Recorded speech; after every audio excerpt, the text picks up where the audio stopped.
సౌందర్యలహరిలోని 11వ శ్లోకము. చతుర్భిః శ్రీకంఠై శివయువతిభిః పంచభిరపి ప్రభిన్నాభిశ్చంభోర్నవభిరపి మూలప్రకృతిభిః చతుశ్చత్వారింశద్వసుదళకలాశ్రత్రివలయ త్రిరేఖాభిः సార్ధం తవ శరణకోణాః పరిణతాః. అనువాద శ్లోకము.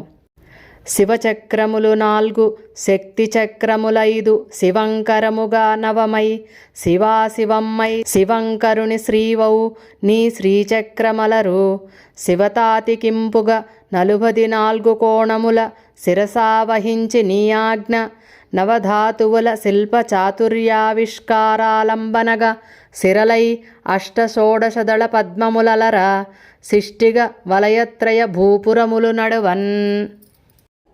తాత్పర్యము. ఈ శ్లోకంలో జగన్మాత స్వరూపమైన నవావరణ శ్రీచక్రం గురించి చెప్పుచున్నారు.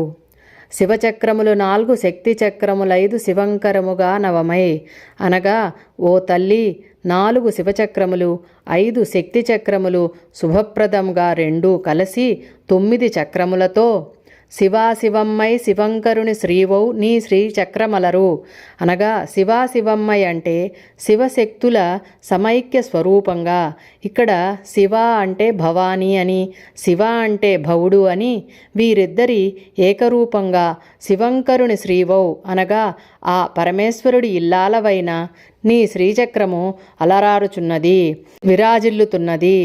ఇక్కడ శ్రీచక్రం అంటే ఒక్క అమ్మ రూపమే కాదు, అమ్మతో కలిసి ఉన్న కామేశ్వరుల శరీరమే.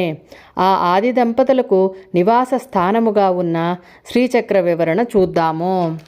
శివతాతికింపుగ 44 కోణముల శిరసావహించి నీ ఆజ్ఞ అనగా, శివుడికి మోదమును కలిగించు శ్రీచక్రము 44 కోణములుగా విలసిల్లుతున్నది.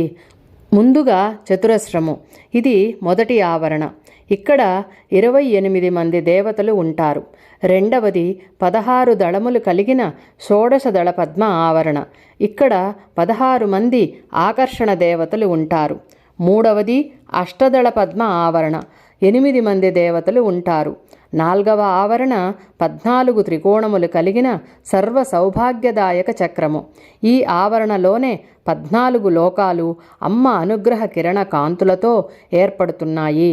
తరువాత వచ్చే 5, 6 ఆవరణలు 10 కోణములు కలిగిన సర్వార్థ సాధక సర్వరక్షా చక్రాలు. 7వ ఆవరణ 8 కోణాలతో ఉన్న సర్వరోగహర చక్రము.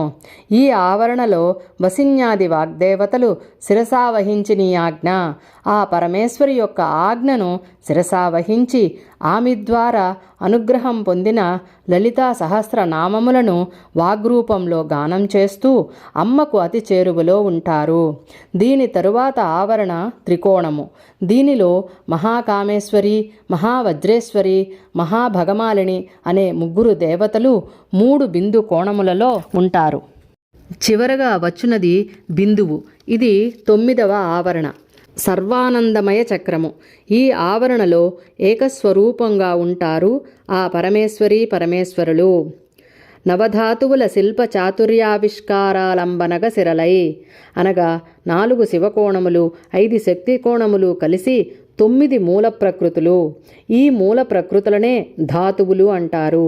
అవి ఏ నవధాతువులు. అవి ఏవి అంటే, అవ్యక్తము, మహత్తు, బుద్ధి, మనస్సుతో పాటు పంచ జ్ఞానేంద్రియములు, పంచ కర్మేంద్రియములు, పంచ ప్రాణములు, పంచభూతములు, పంచతన్మాత్రలు. ఈ నవధాతువులతోనే సిరలు, దమనులు, రక్తనాళాలతో కూడిన మానవ సృష్టి కార్యం జరుగుతున్నది.